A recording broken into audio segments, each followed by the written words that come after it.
Are you trying to learn motion design in 2026 from scratch? Then you need to stop. I asked some of my friends who are incredible motion designers how they will do it all over again. So you don't have to. So first of all, I will discard all the tutorials on YouTube and simply pick a course that has a clear pathway from being a beginner to being really good at this. So that could be School of Motion, Motion Design School, or Ben Marriott's courses, something that takes me all the way from beginner level to being good enough to do great work. And very early on, I would want to think in the direction of projects, that is, learning by doing projects.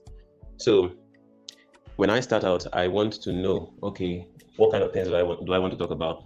What kind of stories do I want to tell? What kind of products would I like to advertise?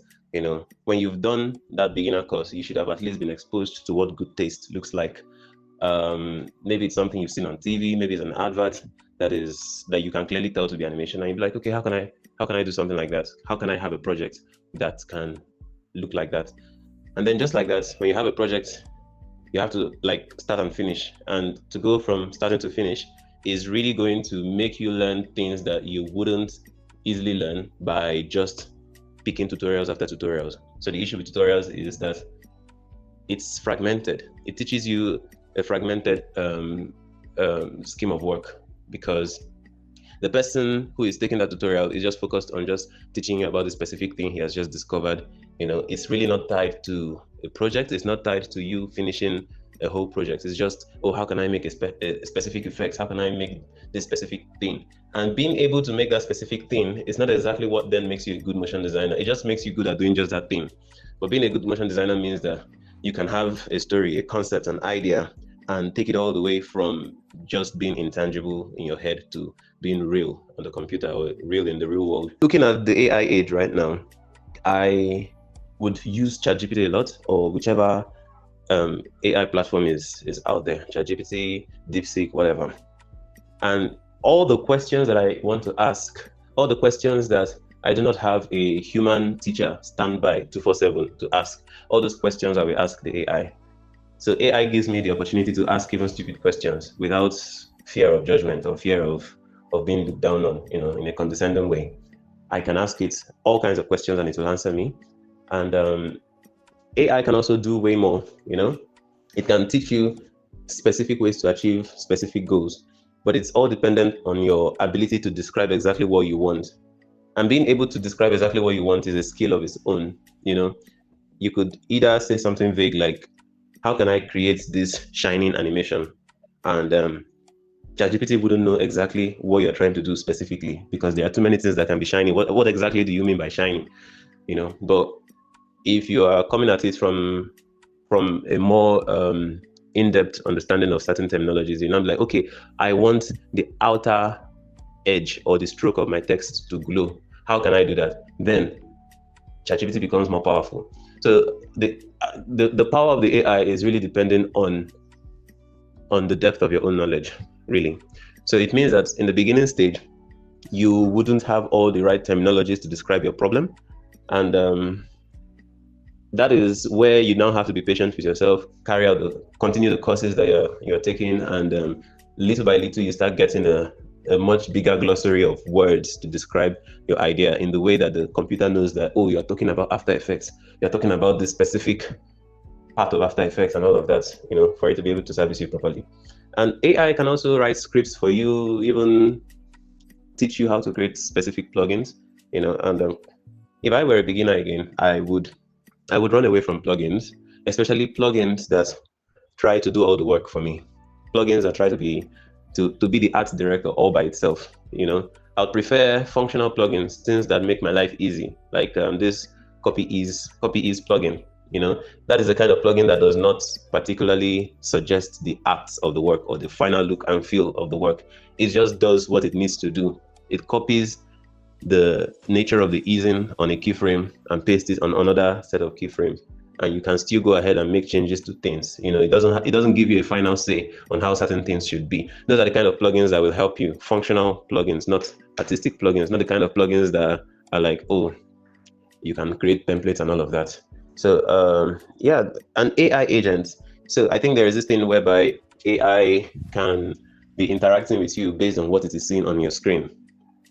So when you have an AI agent like that, I don't know if it is already in progress right now, but I'll check. An AI agent can look at your screen and interact with you, and you can just be speaking to it and be like, hey, create a text layer, rename this to that or that to this, and it will just be doing everything without you even lifting a finger to move your mouse around.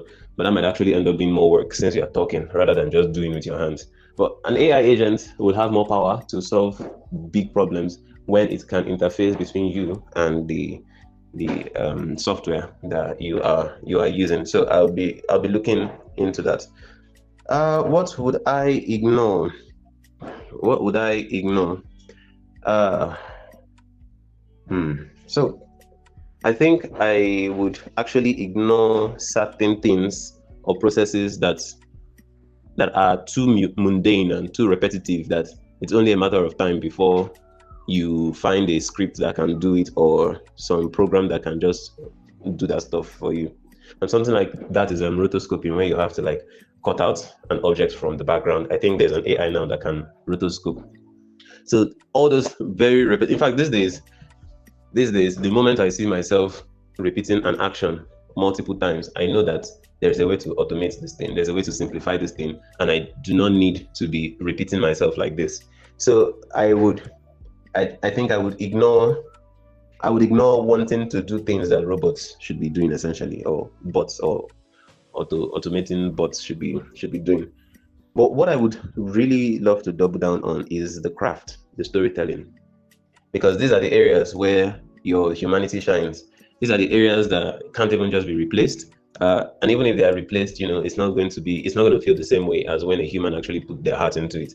So I'll double down on craft. I will double down on uh, telling better stories and figuring out new techniques to bring more nuanced stories to life. I will double down on watching my progress from being very good at the tools, such as After Effects, Premiere Pro, all of them. I'll be watching how I move from being so good at the tools to being good at the craft, then to finally moving with purpose. So being good at the tools is usually one of the first things that you would tackle in the beginning stage. Because in the beginning, your mind is all about how can I make this move? How can I make this rotate? How can I make this jump up and down? You are just so excited that you want to make things move. You're not particularly moving with an understanding of the craft. You just want to make things move. And that is a phase everyone must go through. If you're lucky enough to have gotten a course where they let you play around, that would be your safe space to get all that excitement out of your system, so that when you have played with a lot of tools and you have seen that they all do what they say that they should do or that they can do, you can then now start thinking, how can I improve my craft? This is where you now start thinking of things that are not particularly in the tools. You start thinking of conceptualizing, storyboarding, strategizing, all these kind of things, animatic style frames. The universal motion design process that most motion designers follow to get things done. And you try to like follow that process, or whichever process fits best with who you are as a person. We don't all have to follow the same linear path. Some people can start with concept, jump into style frame, jump back into storyboarding. There isn't one rule for everybody, but chances are that if you want to get really good at this stuff, you will eventually have to embrace all these milestones in the process, the conceptualizing, the storyboarding, the style framing, and all of that stuff. And sound, music. It matters that in the beginning you understand how important music is to this stuff. So it means that if I should start again, I would really fine tune how I listen to music, how I think of music.